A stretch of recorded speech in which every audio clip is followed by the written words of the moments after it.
but she's also a person, and that's what this is all about, putting a face to these job losses. Like Bob said, numbers, they're just statistics. It's easy if you just want to say, well, 30 people lost their job. But if you name those 30 people that lost their job, it becomes a little harder to talk about it, because they are people. You realize they're just not another statistic, but they are people. So here's tammyschoep. Scoop.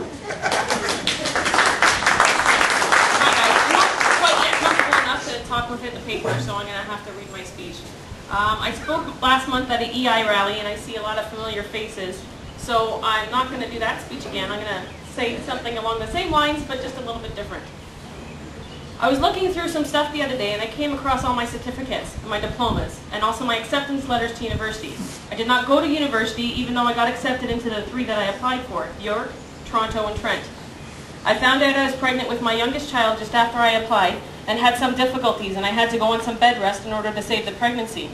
I had enough credits to graduate high school, but I was unable to finish the OAC credits I needed to get to go to university in the fall. My daughter was an unexpected pregnancy, but I love and cherish her, and she brings joy to my life.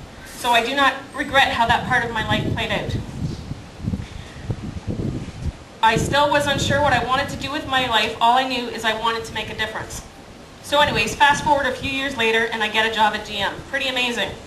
Good pay, excellent benefits, raising 3 girls all on my own. I was able to take my kids on vacation, buy a house, buy a North American built minivan. I felt like I hit the jackpot. I know that my life went down the right path. If I had went to university, I would just be graduating now with massive debt, and in good times, I might be able to find a job that was half of what I was making now. So instead, I'm an auto worker, and I bought a house at 27. I don't have much savings, but me and my girls can say that we have experienced life. But now, at 30, I'm laid off, 2 days before Christmas. And I tried for a few months, hoping that the news will get better, hoping that I can at least get back to the plant to work over the summer. But the news just gets worse and worse. I come to the realization that I'm not going back. And barely getting by is not cutting it. Slowly I'm getting further and further behind. I have to make a choice. Do I try to continue to struggle and slowly drown, or do I go bankrupt, give up my house and my van so I can start over with a little breathing room? I put the for sale sign on my lawn 2 weeks ago.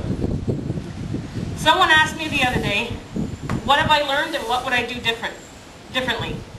I thought for a sec, what would I do differently, like what? Like get married? If you only knew me. Get a job with more security? What is that? My dad worked for 35 years at Sklar and Whippy. A year before he retired from the factory, they laid off half of its workers. My brother-in-law was one of them. They moved the operations over to the next town into a factory that my mom, my uncle, my cousins, and my best friend's mom all used to work at, but they closed the doors a couple years before. That was Chrysler, the Chrysler plant in Ajax. Yeah, so not sure I could have found something more secure. If I had went to university, I'd be broke and in debt, and I would be unable to find a job. And I would not be the activist that I am today. And I know I did not vote for Harper or McGuinty, so no, I wouldn't have done anything differently.